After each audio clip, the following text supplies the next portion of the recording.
তো আমরা যাচ্ছিলাম বাজারের দিকে। এই যে দেখতেই পাচ্ছি বাজারে একটু এই দেখো, এটা বজরংবলী, এটা শনিদেব, আর এটা আমার মা, আর এটা আমি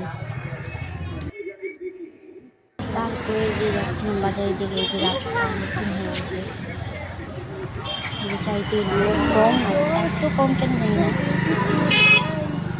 দেখো। তারপরে বাজারের দিকে ঢুকলাম, ঢুকে যাচ্ছি। এই যে আমার মা যাচ্ছে আর আমি যাচ্ছি, এই যে। তারপরে যে মা ফল নিচ্ছিল, এত বড় তরমুজ দেখো, একটা নিয়েছিলাম।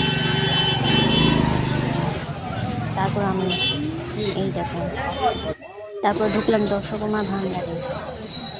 হ্যাঁ, তারপরে বাড়ির দিকে যাচ্ছিলাম।